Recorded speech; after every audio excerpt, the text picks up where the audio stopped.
안녕하십니까 전국의 유튜브 구독자 여러분, 아프리카TV 시청자 여러분. 매주 일요일 여러분과 미스테리한 이야기를 전달하는 이루 미스테리 극장의 김원입니다. 오늘 여러분과 함께 진행하게 될 이야기는 아마 되게 오랜만입니다. 제가 방송을 시작한 지 이제 거의 2년차가 되어가는데 다시 한번 여러분과 51구역과 관련된 이야기를 한 번 더 하게 되었습니다. 일단 오늘 51구역을 진행하기에 앞서서 이제 저희 이후에 향후에 벌어질 이야기에 대해서 좀 말씀을 좀 드리겠습니다. 제가 여러분과 진행했던 51구역 약 1시간 55분짜리 영상이 어떤 이유인지는 모르겠지만 유튜브에서 연령 제한으로 걸렸습니다. 그리고 연령 제한에 대해서 왜 걸렸는지에 대해 여러 번 문의를 했지만 마땅한 답변이 들어오진 않고 그냥 그렇게 19금, 쉽게 말씀드리면 연령 제한으로 걸려있는 상태입니다. 저희가 이번 확인을 끝나고 난 다음부터 51구역에 대한 너무 디테일한 면 때문에 그럴까? 혹은 너무 많은 이야기를 해서 그런가? 라는 부분 때문에 51구역을 조금 뭔가 쪼개보려고 합니다. 제가 예전에 여러분에게 외계인에 대해서 존재에 대해 판단을 해보려면 외계인의 증거라고 알려져 있는 것들을 하나하나 보자 라고 했던 관점과 똑같은 겁니다.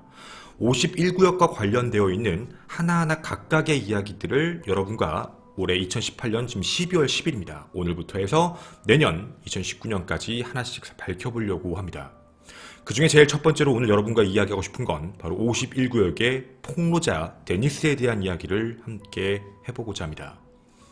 지금부터 하는 이야기들은 가장 최신 정보까지 2018년 12월 2일날 나왔던 가장 최신 정보의 이야기까지 함께 말씀을 드릴 거니까 함께 자세하게 봐주셨으면 좋겠습니다. 그리고 앞부분만 보시고 나 이거 내용 아는데? 라고만 생각 안 해주셨으면 좋겠습니다. 여러분에게 이렇게 여쭤보고 싶습니다. 51구역이라고 얘기할 때 가장 상징적으로 많이 봤던 사진, 그리고 그 남자, 바로 이 남자일 겁니다. 이름은 밥 라자르입니다.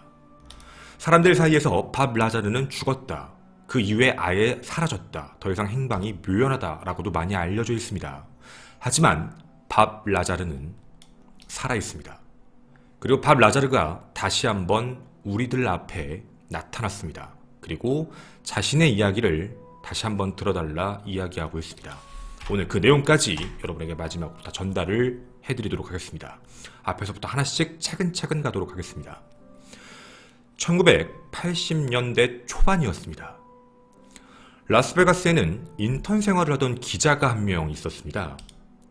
그는 UFO에 대해서 평상시에 굉장히 관심이 많았던 당시 되게 젊은 청년이었거든요. 그 사람의 이름은 넵이라는 사람이었습니다. 얼마 후에 한 방송사의 기자이자 뉴스 앵커로 채용되게 됩니다. 그리고 그는 지금 현재 민주당 당원입니다. 즉 정치인이죠. 제가 이 남자부터 먼저 말씀드렸습니다. 바로 넵이라는 남자인데요. 1980년대 초반부터 언론 생활을 먼저 했던 사람이었습니다. UFO에 관심이 많았다까지의 정보죠. 근데 이 남자가 1989년 운명의 사람을 한 명 알게 됩니다. 1989년 5월 당시에 저널리스트로서 활동을 하고 있던 그에게 미확인 비행물체 즉 UFO와 관련된 부분을 조사하기 위해 라스베가스에 본부를 두고 조사를 하고 있었는데 연락이 안 오게 됩니다. 내 이름은 데니스입니다. 나는 당신이 궁금해하는 미확인 비행물체 UFO와 관련되어 있는 정보를 다 가지고 있습니다. 나와 만나서 그 이야기에 대해서 한번 나눠봤으면 좋겠다. 그 부분에 대해 직접 만나는 부분은 꺼려해서 결국 전화통화로 이야기를 하게 됩니다. 당신이 찾고 있는 비밀을 알고 있는데 그 내용은 전부 사실이다. 나는 지금 현재 외부에는 알려져 있지 않은 비밀 지역에서 일을 하고 있고 그곳에서 UFO에 대한 연구를 직접 하고 있다. 물론 UFO를 내가 직접 연구를 하는 부분에선 동력장치, 어떻게 UFO가 뜨고 날아가는지에 대한 부분을 연구하지 외계 생명체를 본 적은 없다. 하지만 사람들이 얘기하는 건 들었다. 더불어 미국이 가지고 있는 미국 소유의 외계 비행물체는 총 9대가 존재한다. 라고 이야기를 합니다. 장난일 수도 있습니다. 하지만 이 내용에 대해 굉장히 흥미를 보였던 넵은 좀 뭔가 자세한 얘기를 듣고 싶어 당신의 말을 믿겠다 라고 여러 번의 통화와 설득 끝에 데니스를 만나게 됩니다.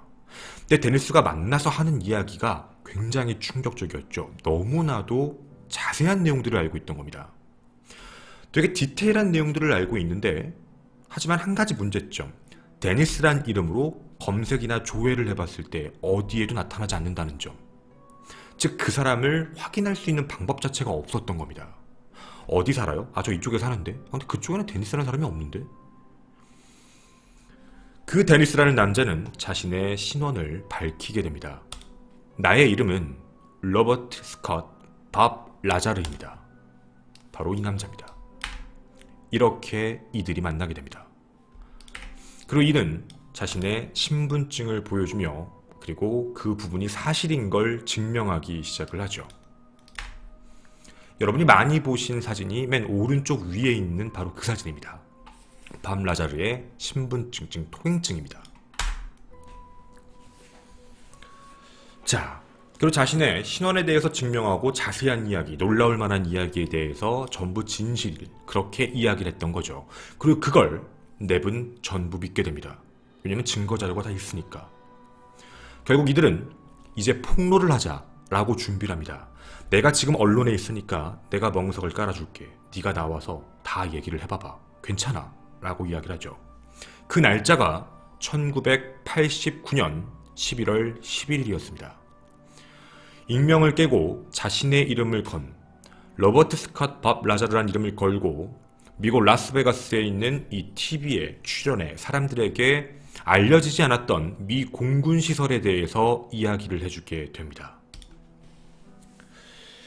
원래 바로 이 지역에 대한 이야기였는데요. 지금부터 지도를 하나 여러분에게 공개하도록 하겠습니다. 바로 이 지도입니다.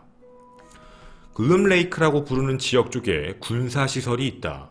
미국의 공군 기지시설인데 당시에 사람들에게 알려져 있던 이름 자체는 허민 에어포트라고 부릅니다.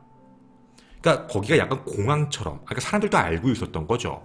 하나의 뭐 활주로 같은 게 있고 뭐 비행기도 왔다 갔다 하고 그냥 뭐 그런가 보다. 하나의 공군 기지겠지. 이름 자체가 처음에는 그렇게 불렸던 겁니다. 근데 밥 라자르가 최초로 이곳의 코드네임을 이야기를 합니다. 글루모스에 있는 이곳은 홈리 에어포트라고 부르지 않고 실제 코드네임은 에어리어 51, 즉 51구역이라고 부른다. 그 근처에 진주하며 그 안에서 일을 하고 있다. 사람들은 여기가 항공시험장이라고 알고 있지만 실제로는 그렇지 않다. 이 내부엔 9개의 UFO가 존재하고 그 안에서 나는 동력장치를 확인하고 있으며 그 UFO 사진을 찍어올 수 없지만 난 어떻게 생겼는지 정확하게 안다 라고 하며 스케치를 합니다. 이렇게 생겼답니다. 밥 라자르가 그린 바로 UFO의 모습입니다. 그 주변에 있는 저게 바로 중력을 없애는 장치라고 표현합니다. 즉 중력의 영향을 받는 우주선인데 어떤 물체, 어떤 걸 쏘게 되면 주변에 있는 데에서 중력을 없애버리고 이동을 하게 된다라는 표현을 했던 거죠. 그리고 그 안에 대한 내용을 되게 자세하고 디테일하게 이야기를 하게 됩니다. 지도에다가도 굉장히 정확하게 표시를 했던 거죠. 바로 여기다 라고 이야기를 했던 거니까 말입니다. 일반인들이 추적할 수 없는 공간인데도 불구하고 꽤나 자세하게 알고 있었던 사람입니다. 자, 그리고 이 부분에 대해서는 여러분에게도 좀 증명 아닌 증명이 좀 필요하다라고 생각이 듭니다. 지금 여러분에게 보여드리는 건 밥 라자르의 인터뷰 내용입니다. 대본 스크립트라고 봐주시면 좋겠습니다. 이 대본 스크립트에서 제가 51구역이라는 걸 검색해서 보겠습니다. 만약 밥 라자르가 처음 얘기한 게 아니라면 여기엔 51구역이라는 명칭이 붙으면 안 됩니다. 검색을 해보도록 하겠습니다. 여기에 보시면 제가 51구역이라는 명칭을 붙였고 확인을 눌러보도록 하겠습니다. 보시는 바와 같이 51구역에 대한 게 검색이 됩니다. 여기 L이라고 적혀있는 부분 위로 끌어올려서 다시 보여드리면 L이라고 부르는 사람이 라자르입니다. 그리고 R이라고 쓴 사람이 인터뷰 첫 번째, C라고 쓴 사람이 인터뷰 두 번째입니다. 51구역이라는 명칭을 제일 첫 번째로 얘기하는 건 바로 라자르입니다. 코드네임에 대한 이야기죠. 그리고 그 이후에 여기에 한 번에 뭐 인터뷰어가 물어보고 다시 한번 51구역에 대한 이야기가 언급이 됩니다. 분명 이건 코드네임입니다. 그리고 이 코드네임이 알려진 건 당시가 아니라 한참 뒤에 알려졌던 것도 문제였던 거죠.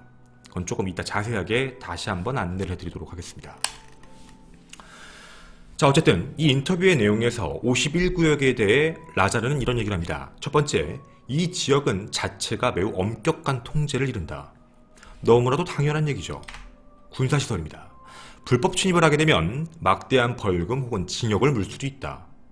당연히 알 수 있는 사실입니다. 더불어 이 장소는 1955년 기점으로 미 정부 이후에 나타났던 증거인데요. 실험용 항공기와 무기들의 시험 장소로도 쓰인다라는 루머 같은 것도 돌기도 했습니다. 워낙에 비밀기지였기 때문입니다. 하지만 그 비밀 때문에 사람들은 좀 이상하다라고 판단을 했던 거죠.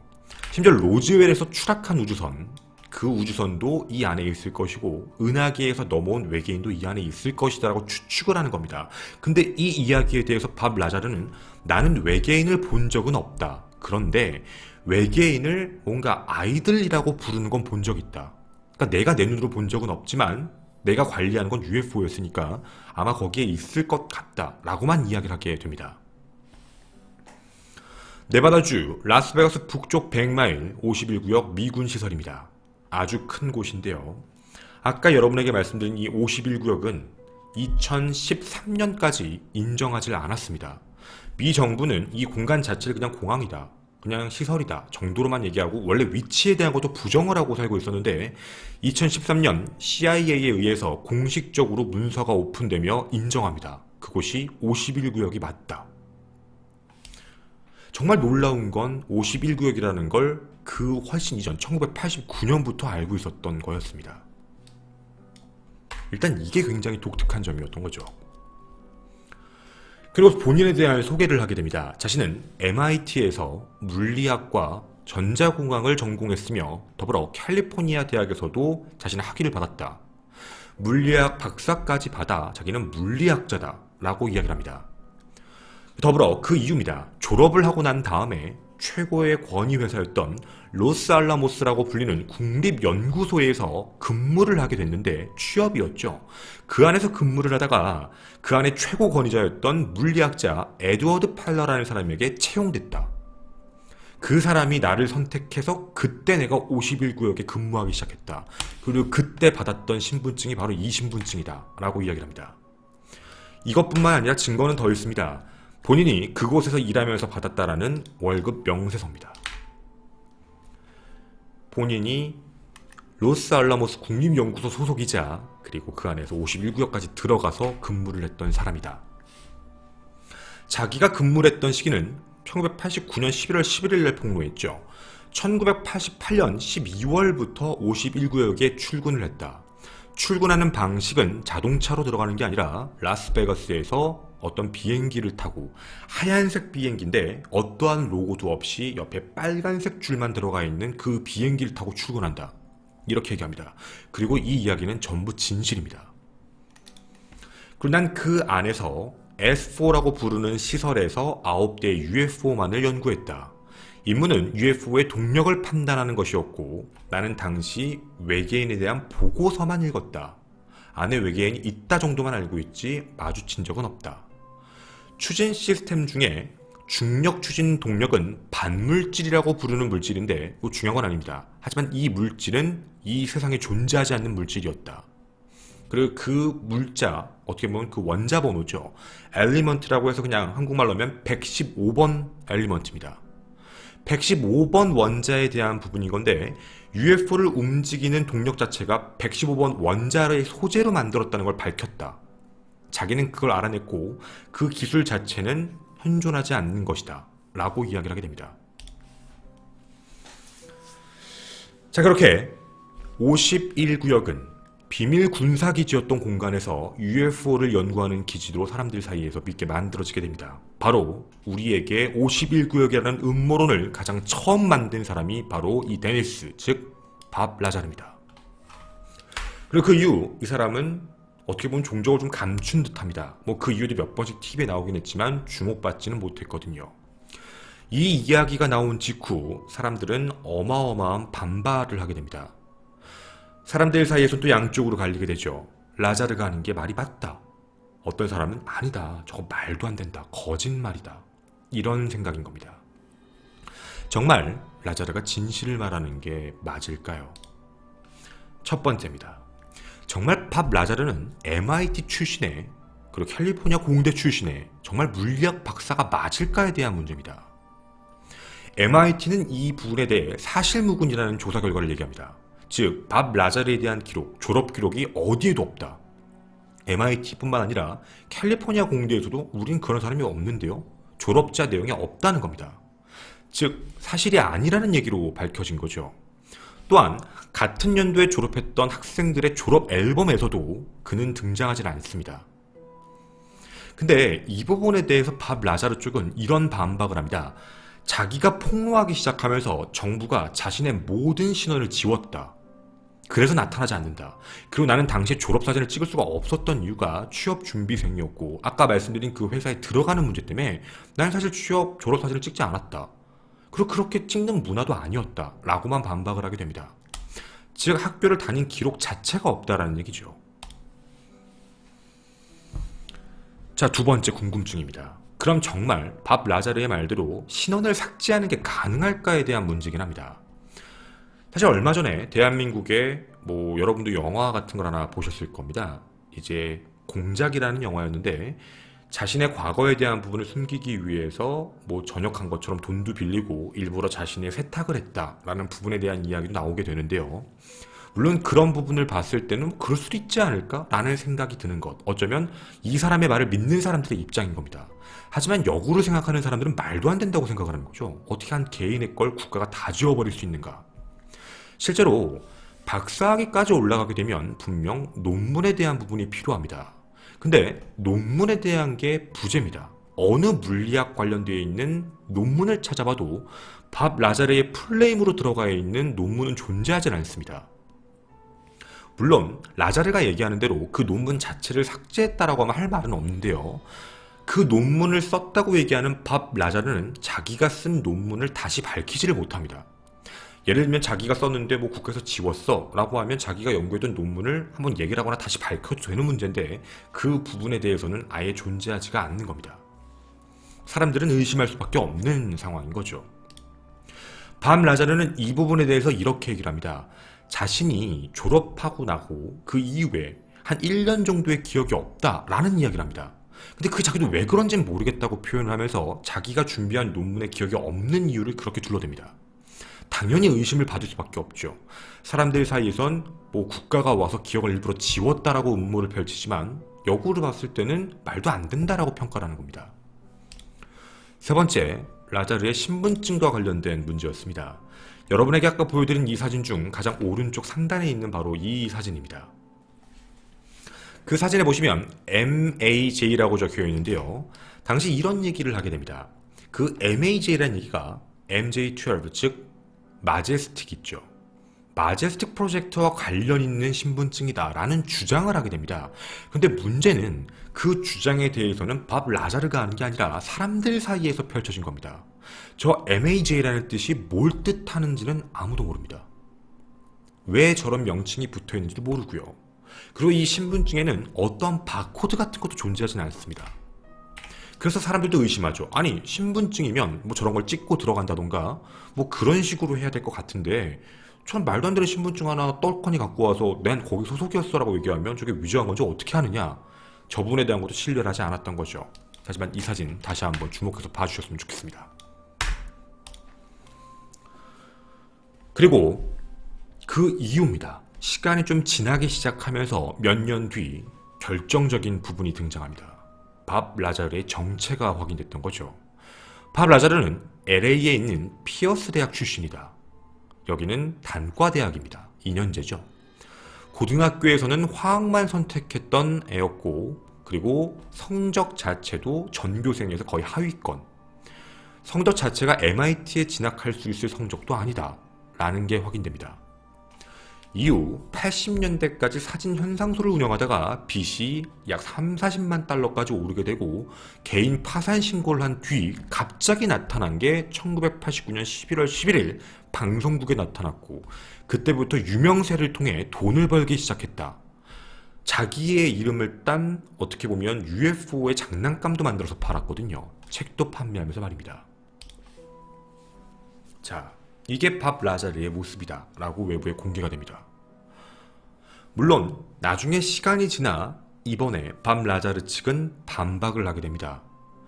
처음부터 얘기가 나온 것도 아니고 나중에 나온 얘기들, 더불어 저기에 대한 증거물도 없다. 예를 들면 생활기록부 같은 거라던가 혹은 저기서도 졸업앨범 같은 것도 없다. 또한 내가 빚을 지고 파산 신고를 냈다라고 하는데 그 빚에 대한 증거도 명확하지가 않다. 왜냐면 파산 신고를 하게 되면 어디서 이제 돈이 그렇게 융통이 돼서 이게 그 빚이 생긴 건지를 전부 다 내야 되는데 그거에 대한 자세한 기록 자체가 없다. 즉 이 모든 내용은 국가가 만들어낸 것이다 라고 반박을 또 합니다. 그 이후 우리들에게 밥 라자르는 종적을 감춘 것처럼 보이게 됩니다. 사람들 사이에선 죽은 거 아닌가? 라는 의심을 하게 됐던 거죠. 정말 이 사람 살아있나? 라는 여러 가지 생각도 들게 됐던 겁니다. 혹은 정말 폭로를 한 것 때문에 그 음모 때문에 사망했을까? 라고 판단이 되지만 그는 우리들 앞에 나타납니다. 2018년 12월 며칠 안 됐습니다. 제레미 퀘볼이라는 사람, 코볼이라는 감독입니다. 이 감독이 만든 다큐멘터리입니다. 밥 라자르 51구역과 그 다음에 비행물체 그리고 전 세계로라는 제목의 다큐멘터리로 우리들 앞에 다시 나타나게 됩니다. 그는 이 안에서 이런 얘기를 합니다. 내가 F 우주선 연구 시절 이야기를 발표하고 난 이후에 나는 점점 UFO와 관련된 이야기라는 걸 꺼렸다. 내가 이 얘기를 하는 거에 대해서 정말 고민이 많았다. 내가 그 이야기를 폭로하고 난 이후에 정부가 내 삶에 대해서 그리고 아내와 가족을 침묵시키기 위한 협박이 너무 강했다. 나는 요즘에 미시간주에서 아내 조이와 살고 있는데 그리고 회사를 하나 운영하고 있다. 그 회사가 유나이티드 뉴클리어라고 부릅니다. 그 회사에서 레이저랑 화학물질 같은 거를 판매하고 제조해서 판매하고 있는데 그 회사에서도 문제가 생기기 시작했다라고 얘기합니다. 갑자기 FBI가 들어와서 실험실을 급습하고 그리고 그 안에 있는 모든 것들을 조사하고 간 적, 그리고 협박 아닌 협박, 누군가 나를 감시하는 느낌, 마치 편집증 환자처럼 언제 내가 들킬지 모른다, 항상 누가 나를 감시하고 있다는 느낌이 든다. 나는 지금도 후회하고 있다. 그때 당시에 이야기한 것을. 요즘 나에게 외계인이나 우주선과 관련된 이야기를 누가 묻게 되면 난 적극적으로 무시하고 있는데 이 감독님이 와서 마음을 먹고 30년 만에 다시 한번 이야기를 해보고자 한다 라고 하며 다큐멘터리를 찍었습니다. 그리고 여기서 이런 얘기를 합니다. 나는 UFO 이야기나 보고서 같은 걸 따르지 않는다. 관심도 없다. 지구 밖 생명체 연구에 대해서는 특히나 관심이 없다. 나한테 그런 걸 묻지 말아라. 나의 주된 관심사는 아직도 믿을 수 없는 발전된 기술일 뿐이다. 당시 자기가 연구했던 기술력인 거죠. 만약 우리를 통제하고 있는 그 기술력을 만약에 발전시킬 수만 있다면 세상을 바꿀 수도 있다. 나는 그때 당시에 얘기한 걸 후회하지만 내가 이 이야기를 다시 하는 이유는 한 가지다. 내가 만약 이 이야기를 하지 않는다면 과학계에 그리고 전 세계에 내가 피해를 주는 것 같아 이제 다시 한번 이야기를 하고자 한다 라고 하며 다큐멘터리를 촬영하게 됩니다. 자, 지금까지 내용을 따르면 그동안에 자신은 외계인에 대해서 더 이상 얘기를 하지 않았다. 너무 지나친 이제 어떻게 보면 제압을 당하고 관리를 너무 많이 받았다. 그 문제가 너무 답답한 바람에 그동안 조용히 살고 있었는데 감독이 와서 꽤 오랜 시간 동안에 설득을 했고 이제 세상에 알리는 걸 다시 한번 해야겠다라고 마음 먹고 그 시작을 하게 됐다라고 이야기를 하게 됩니다. 여기에 보시는 가장 왼쪽에 있는 사람이 감독입니다. 감독은 철저하게 밥 라자르의 주장을 믿고 있습니다. 그 믿고 있는 근거 첫 번째를 얘기를 좀 드리도록 하겠습니다. 아까도 말씀드린 것처럼 라자르를 소개한 기자는 이 사람입니다. 현재는 당원이죠. 근데 정말 놀라운 게 뭐냐면 이 사람의 차량에도 누군가 침입한 흔적들이 나타납니다. 즉 심리적인 위압감인데요. 당시에 그 일들이 터지기 시작하면서 밥 라자르뿐만 아니라 넵과 관련되어 있는 모든 부분에 집, 차 이런 부분에 계속적인 침입 흔적이 생깁니다. 또한 라자르와 그 외의 사람들을 따라다니면서 도청하는 것들이 확인되는데 계속해서 위협을 암묵적으로 했던 거죠. 조용히 해라 라는 부분인 겁니다. 그리고 그들이 원했던 건 언론에 대한 힘을 빌려 밥 라자르는 미친 사람이다 라는 부분이었던 겁니다. 그리고 그거에 대한 조작 흔적, 그리고 그걸 따라다니는 미행 흔적을 나는 직접 참여했고 내 눈으로 난 직접 목격했다 라고 감독이 주장합니다. 밥 라자르의 촬영을 하며 함께 움직이면서 다 함께 목격을 했다라고 이야기했던 거죠. 이게 첫 번째, 주장을 믿는 이유였습니다. 두 번째입니다. 라자르의 삶의 일부가 진실이고 쉽게 증명되는 일도 있는데 다른 건 좀 증명이 안 되는 부분들도 있습니다. 뭔가 지워진 부분, MIT에 기록이 없고 더불어 아까 말씀드렸던 회사, 로스알라모스에서는 그 안에서 일을 했다라는 결과가 없다. 뭐 이런 부분이었죠. 그런데 2018년 12월 달에 침묵하고 있던 자료를 다시 한번 오픈합니다. 원래 갖고 있었다고 합니다. 근데 그때 당시에 반박을 못했던 이유는 내가 그때 이걸 반박하면 정말 죽을 수도 있을 것 같아서, 정말 가족에게 피해갈 것 같아서 라는 생각이었다고 합니다. 근데 그 기록이 확인됩니다. 왼쪽에 로스알라모스라고 적혀 있고요. 오른쪽에 가운데에 보시면 라자르 로버트라고 적혀 있는 게 아마 보이실 겁니다. 분명 예전의 자료에서는 라자르라는 이름 자체가 아예 존재하지 않는다라고 당시에 발표를 했는데 라자르의 이름이 있습니다. 아까도 말씀드린 라자르의 플레임은 로버트 스캇 밥 라자르입니다. 존재했던 거죠. 없다라고 얘기했지만 실제로 있었던 겁니다. 그럼 그 안에서 일을 했다는 건 사실인데 왜 실제로는 그 안에서 일을 했다는 기록이 다 지워졌지?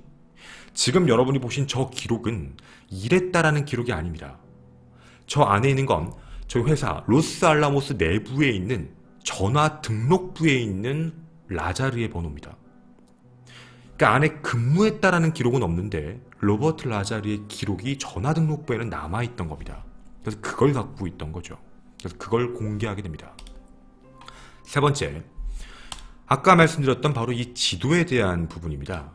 지도에 대한 부분이 굉장히 디테일했다라는 부분이 이제 눈에 띄었던 건데요. 당시 그 위치에 대해서는 아무도 몰랐습니다. 하지만 51구역에 대해서 먼저 얘기했고 2013년에 밝히기 전부터 먼저 얘기했으며 그 위치까지 정확하게 알았다. 어디에 경납고가 있는지까지 정확하게 판단했던 사람, 즉 그 근처를 가야지만, 들어가야지만 알 수 있는 상태. 이걸 어떻게 알았을까에 대한 문제인 겁니다. 그리고 또한 당시 감독이 캘리포니아에서 라자르를 만났을 때 80년대 이런 일에 대해서 왜 굳이 거짓말을 했을까? 굳이 이런 거짓말을 하면 자신의 삶에 대한 부분이 더 안 좋아질 텐데 왜 이런 걸 했을까에 대한 의문점이었던 거죠. 더불어 네 번째입니다. 아까 말씀드렸던 신분증과 관련된 부분인데 사람들은 비웃기 시작합니다. 아이 무슨 신분증이 저렇게 생겼어. 카드여야 되지. 카드로서 이야기하고 그게 확인이 되는 게 지극히 정상적인 건데 이건 너무나도 디테일이 떨어진다. 저건 종이로 그냥 프린팅한 거 아니야? 라고 하고 원본을 가지고 와서 사람들 앞에서 보여줍니다. 맞습니다. 1980년대였습니다. 물론 과학기술이 발달했기 때문에 찍는 카드로 들어갈 수 있을지 모르겠지만 이렇게 얘기합니다. 아니 세상에 어떤 군사 기밀을 내서 찍는 카드로 들어가는 데가 어디 있느냐. 사실 생각해보면 맞는 얘기입니다. 뭐 예를 들면 홍채인식이라든가 뭐 지문인식이라든가 이런 거면 모르겠지만 만약에 카드를 준 누군가가 그 안에 들어갈 수도 있는 문제가 있기 때문에 당연히 저거 가지고 들어가는 걸 만드는 건 말이 안 된다고 얘기하는 겁니다. 여기 있는 건 그냥 이 안에 근무한다는 확인증 정도, 즉 비행기를 탑승할 때 쓸 수 있는 하나의 비행 탑승증 정도인 거지 이걸 가지고 그렇게 얘기하는 건 말이 안 된다. 감독이 믿었던 이유는 바로 이 문제였습니다. 1980년대 라자르가 실제로 얘기를 했던 내용에 보게 되면 그 안에 들어갈 땐 카드를 찍고 들어가는 게 아니라 직원의 손에 있는 뼈를 스캔했다라고 얘기합니다. 그러니까 뼈의 모양들을 스캔해서 신원을 확인하는 생체인식 시스템이 있다라고 당시에 주장을 했거든요. 그런데 가장 최근이었습니다. 2016년 이거하고 연관이 있는 생체인식 시스템이 확인됩니다. 옛날부터 이제 안에서 기밀 시스템에서 쓰고 있던 거였습니다. 뼈의 모양들을 분석을 해서 사람들 길이나 넓이나 이런 걸 보고 판단해서 사람을 확인했던 거죠. 뭐 예를 들자면 사람은 겉에 살이 찔 수도 있는 문제니까, 다만 뼈는 그렇지 않으니까 말이죠. 근데 이게 1980년대 라자르가 이런 걸 했다라고 기록이 남아있는데 사람들은 그때 당시에 말도 안 된다고 판단했지만 그게 나중에 기밀 해제를 됐을 때 봤더니 실제로 있었던 겁니다. 라자르가 기지에서 일한 이후에 이런 얘기에 대해서 한 사람은 아무도 없었습니다. 그래서 그 부분에 대해서 믿었던 거죠. 그리고 믿었던 다섯 번째 이유입니다.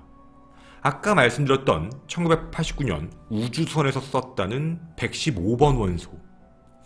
여러분도 아마 들어보셨을 겁니다. 115번 원소에 대한 이야기는 원래 없었습니다. 그런데 2003년에 러시아의 과학자들이 처음으로 115번 원소를 만들어냅니다. 과거에는 이론만 있었거든요. 근데 이걸 실제로 만들어냈는데 엄청나게 강력한 방사성 물질입니다. 그리고 발견된 물질 중에 가장 무거운 원소라고 알려져 있는데요. 현재까지 생산된 것도 굉장히 불안정적이라고 합니다. 덩어리처럼 만들 수 있는 게 아니라는 거죠. 근데 밥 라자르는 그 안에서 그게 안정적으로 있는 걸 봤고 그 안정적인 115번 원소가 중력을 교란시키면서 떠다닌다라고 주장한 겁니다. 바로 이겁니다. 이 모양을 얘기한 거죠. 그걸 라자르는 얘기합니다. 자기도 잘 모른다. 어쨌든 분명히 그렇게 되는 건데 어떻게 물질을 만들었는지 모르겠다. 1989년에 주장했는데 그걸 2003년에 만들어낸 겁니다. 당연히 이 부분에 대해서 신뢰를 하는 거죠. 어떻게 그걸 미리 알 수 있었는가에 대한 문제입니다. 또한 여섯 번째 근거가 있습니다. 30년 전 자기는 이런 부분에 대해서 이야기를 하고 당시의 그림들까지도 다 그려놨었다. 어떤 모습인지. 그리고 이 모양이 얼마 전 나타났다. 2016년 뉴욕타임즈에서 확인된 하나의 UFO 사진. 여러분과 제가 2번이나 다뤘던 사진입니다. 기억하실 겁니다.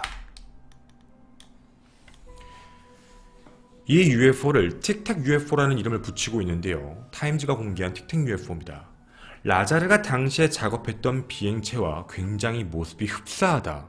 그리고 이걸 갖고 오며 라자르가 그때 당시에 봤던 9대 중에 한 대다 라고 이야기를 하게 됩니다. 굉장히 비슷한 모양체다라고 얘기를 한 거죠. 더 여러 가지 근거가 있지만 가장 굵직한 이런 6가지의 근거로 밥 라자르가 얘기한 건 진실이며 국가가 은폐하고 있는 것이다. 현재도 UFO에 대한 기술과 발전을 지금도 연구하고 있으며 외계인과 함께하고 있다라는 식의 주장을 펼치게 됩니다. 사실 여기까지의 내용을 들으면 이게 진짜인가라는 느낌만 듭니다. 아, 이게 정말 가능한 얘기인가? 조금 아닌 것 같기도 하고. 근데 한편으로 생각해보면 밥 라자르는 이걸 어떻게 알았지? 물론 아까 말씀드렸던 내용을 또 비판하시는 분들도 많이 있습니다. 특히 115번 원소 같은 경우는 놀라워 보일진 모르겠지만 뭐 예를 들어 원자 번호에 대해서 외우고 있는 사람, 동위원소라는 게 있거든요. 각 번호마다 각 구역마다 같은 데 있으면 그냥 비슷한 물질의 성격을 띈다는 것. 115번 동위원소에 대한 부분을 그냥 얘기했기 때문에 그냥 그걸 미리 얘기한 걸 수도 있다 라는 식의 추론을 하기도 합니다.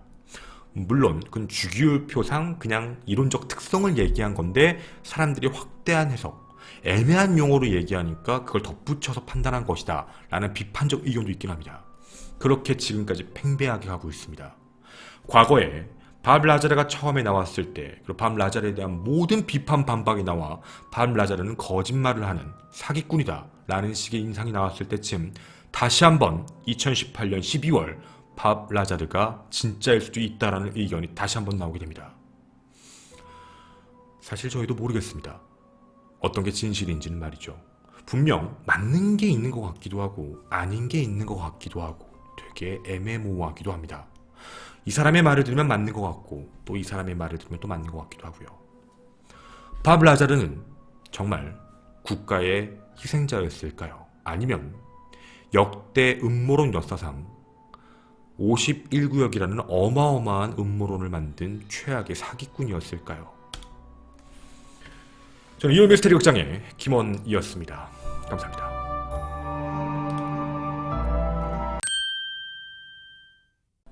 제가 여러분들에게 뒷이야기로 좀 드리고 싶은 거는 사실 견해는 아니고요. 한번 확인해보고 싶은 게 있었습니다. 뭐였냐면 밥 라자르가 세웠다는 유나이티드 뉴클리어가 뭔지가 너무 궁금했습니다. 명칭만 보면 정말 물리학자가 무언가 연구하면서 살 것 같은 그런 느낌이거든요, 사실. 그래서 뭔가 진짜 어마어마한 걸 연구하는 과학 집단인가? 뭐 이런 느낌이 들어서, 뭐 예를 들면 후원 같은 걸 받으면서, 아니 후원이 없어도 그동안 돈 번 게 있다면 뭔가 연구하고 발전시키고 자기가 찾았던 뭐 115번 원소에 대해서 연구를 하나, 뭐 이런 생각이 들어서 제가 사이트를 확인을 해봤는데, 사실 이 사이트는 좀 평가를 하기 조금 그렇지만 사실 돈 버는 사이트라고 평가하는 게 맞습니다. 왜냐면 이 안에 보게 되면 주문하게 되는 정보에 대한 것들이 들어가 있는데, 여기에 보면 돈에 대한 가격들이 사실 적혀 있습니다. 그리고 이거와 관련되어 있는 어떤 정보들을 살 수 있는지, 그리고 그거에 대해서 연락을 하는 데가 또 따로 있습니다. 여기에 보게 되면 주소 자체에도 보게 되면요, 그 페이팔로서만 돈을 지불하게 되어 있는 주소가 따로 있습니다. 밤라자라고 적혀 있을 거고요. 그러니까 여기는 되게 상업성을 띠고 있는, 어떻게 보면 겉으로 보면 연구체처럼 보이지만 무언가 연구를 하는 공간은 아니다라고 보여지는 공간이기도 합니다. 저희도 이 부분 때문에 이 안에다가 이메일을 보내봤습니다. 아까 뭐 준비할 때 보신 분들이 계셨으니까 다시 보여드리진 않겠지만, 저희가 여기에 있는 팀에게 저희가 메일을 보내봤지만 현재까지 읽지 않고 있습니다. 사실 잘 모르겠습니다. 이걸 가지고 뭐 이것만을 통해서 뭐 사기꾼일 거야, 아니면 이상한 사람일 거야 라고 얘기하기는 좀 애매하지만, 어찌되었든 간에 유나이티드 뉴클리어라는 게 명칭은 좀 있어 보일진 모르지만 실질적으로는 그렇게 뭔가 연구를 한다라는 느낌의 회사는 아니라는 점, 그렇게 안내를 좀 해드리고자 합니다. 네, 판단은 이제 여러분의 몫입니다. 그 51구역과 관련되어 있는 것 중에 저희도 이제 나중에 이건 컨텐츠로 못 만드니까 지금 여기서 그냥 말씀을 드릴게요. 사실 51구역의 출근이 그 아까 말씀드린 라스베가스에서 출발하는 거는 맞아요. 그거는 틀린 얘기가 아니고 사실이에요. 근데 그게 좀 중요한 게 아니라 그 안에 들어가는 사람들 있잖아요. 그러니까 거기에 출근하고 퇴근하는 사람들, 그런 사람들도 꽤 많거든요. 적지가 않아요, 사실. 근데 그 사람들 중에 유일하게 어떻게 보면 폭로했다고 얘기하는 게 밥 라자르인데요. 밥 라자르가 그렇게 되는 걸 보고서 다른 사람들도 무서워서 폭로하지 않는다라고 생각을 할 수 있을지는 잘 모르겠지만, 현재 외국에는 저기도 있어요. 51구역에 근무했던 사람들이 함께 모여있는 약간 전우회라고 해야 되나? 그러니까 그런 모임들 있잖아요. 그런 모임도 있어요. 그런 모임도 실제로 존재하기 때문에 실질적으로는 좀 애매해요. 무조건 뭐, 그러니까 그 사람들도 지금도 모여서 51구에서 근무했던 옛날 이야기를 한다고 하는데, 그거 가지고 좀 얘기하기가 좀 뭐하거든요. 그리고 51구역 자체가 폐쇄적이고 뭔가 되게 이상한 공간이 아니에요. 제가 한 가지 정보를 좀 안내해드릴게요. 얼마 전에 났던 정보인데 51구역에서 채용 공고가 떴어요. 51구역에 채용 공고가 뜨면서 그 사람들 이제 그걸 이제 모집하겠다라는 공고였거든요. 되게 신기한 공고죠. 그래서 근데 이제 조건은 있어요. 그 51구역에 어떤 공고였냐면 비행 파일럿을 뽑겠다예요. 그러니까 파일럿, 어떤 파일럿이냐면 아까 말씀드린 이 항공기. 그러니까 이게 실제로 51구역에 들어가는 그 항공기예요. 그러니까 브랜드도 없고, 그러니까 회사 로고도 없고, 하얀색에 빨간 줄만 들어가 있는, 이게 이제 라스베가스 공항에서 출발해서 이제 거기 아까 네바다주에 있는 51구역에 내리는 그 이제 출퇴근용 비행기인데, 이 비행기를 조종할 조종사를 구한다예요. 근데 이게 정말 사람들이 이거에 대해서 얘기하는 이유가, 정말 만약에 예를 들어서 거기가 그런 공간이라면 이런 걸 뭐하러 채용 공고를 하느냐, 그냥 뭐 예를 들어서 그 안에서 이렇게 뽑아가지고 누구를 쓰면 되는 거지, 기밀시설이라면. 근데 왜 저렇게 하지? 라는 생각을 하는 거예요. 그러니까 이제 51구역을 믿지 않는 사람들에 대한 이야기입니다. 그리고 또 하나 더가 뭐냐면 이게 돈이 엄청 적어요. 그러니까 페이먼트가 굉장히 적어요. 그러니까 물론 우리가 생각했을 때 높은데, 일반적인 외국 항공사들 있죠. 그러니까 항공기, 민항기라고 하죠. 민항기보다 급여가 적어요. 그러니까 여기가 연봉이 한화로 따지면 연봉이 9천만 원 정도 나와요. 9천. 그러니까 이제 물론 멀리 가지는 않죠. 51구역하고 거기만 왔다 갔다 하면 되니까 비행에 대한 부담감이 없어서 그런 건지는 모르겠는데, 일반적인 민항기보다는 페이먼트가 적어요.